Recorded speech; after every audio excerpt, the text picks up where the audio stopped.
Okay, this is the ram pump that we have modified, and we built it originally 2 years ago, and it worked great for a couple of weeks, and then it got clogged up with crawdads and got those cleaned out, and then it worked great for a couple of weeks. And summer of 2018, basically what happened was Hurricane Michael came through, and as you can see, Hurricane Michael did a lot of damage, knocked down a lot of trees, and tore up a lot of stuff.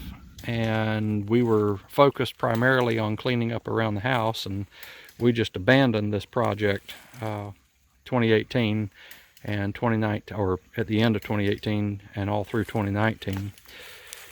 So that was the ram pump. There's Luke. He just ran from something. I don't know what it was. Okay, we're back.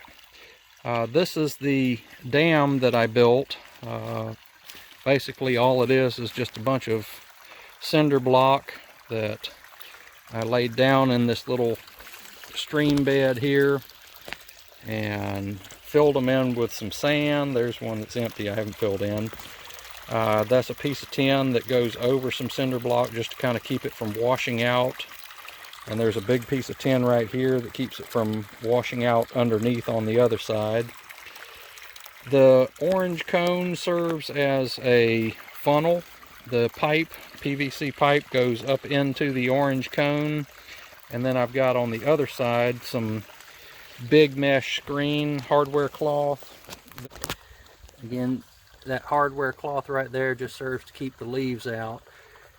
Gonna have to put probably a smaller, finer tooth cloth on there, a little screen or something, window screen. I don't know if you can see it or not, but you can see every time that the water hammer hits, you can hear it, and you'll see the pulse going backwards.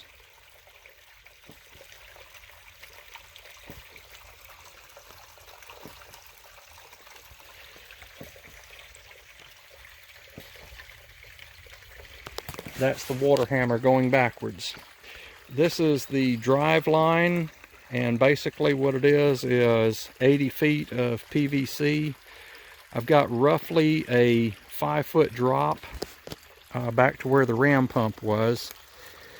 We got plenty of good water flow coming through here. As you can see, there's a nice draw up through here. We get continuous water through here, even in the driest of droughts. There's always water coming through here.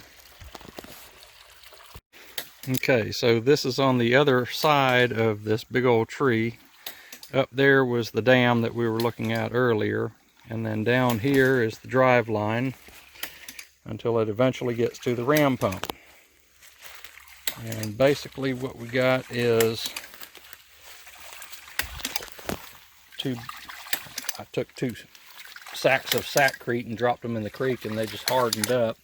But that's what's holding the ram pump in place right now. Basically it just comes down here, that check valve slams shut, and there's another check valve right in there that opens up, and it pressurizes this pressure vessel right here, and we've got that opened up all the way, and so it is pressured up, and it's pumping water all the way up this hill.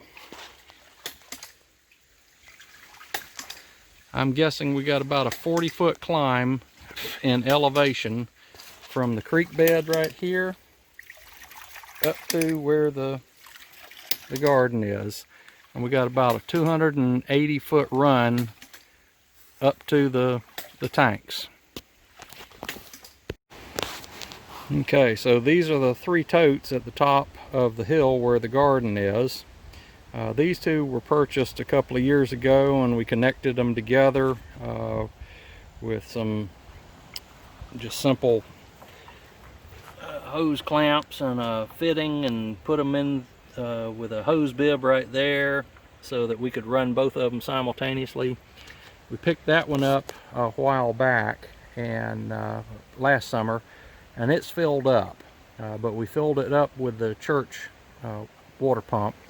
These 2 developed leaks because they've been sitting out in the sun. I don't know how old they were when we got them, but There is a definite leak in this one right here, and I believe there's one in this one. But for right now, we're just trying to get the ram pump up and running, and if it leaks out, it leaks out. But at any rate, this thing's running 24/7, and it's not a gusher of water, but you can see when I moved the hose, it stopped. Okay, now you can see how much water is coming out.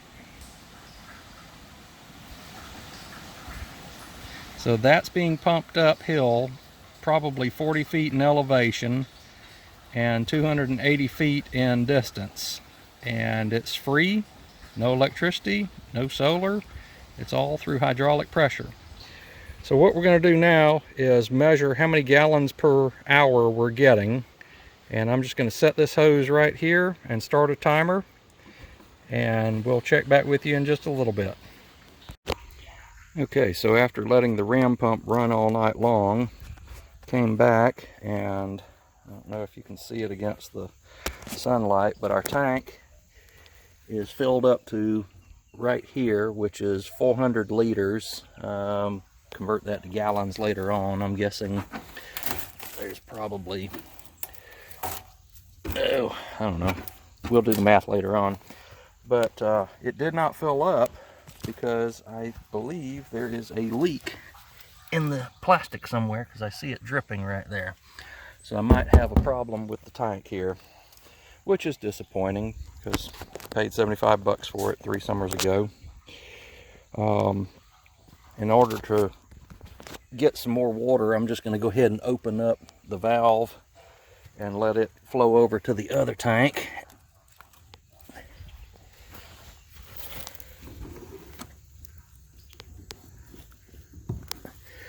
So it should start filling up. Assuming there's no gunk in there. Yeah. Both these tanks had neem oil in it, and I discovered that the neem oil has settled to the bottom and has clogged up all of my pipes. I had a hose hooked up to this and it clogged up the hose. So may or may not be working, but at any rate, let's do a time trial on this. Okay, so it took 6 minutes and 30 seconds to get 2 quarts of water in there. So we'll do some quick math on that and figure out how many gallons per day we're getting off of this pump.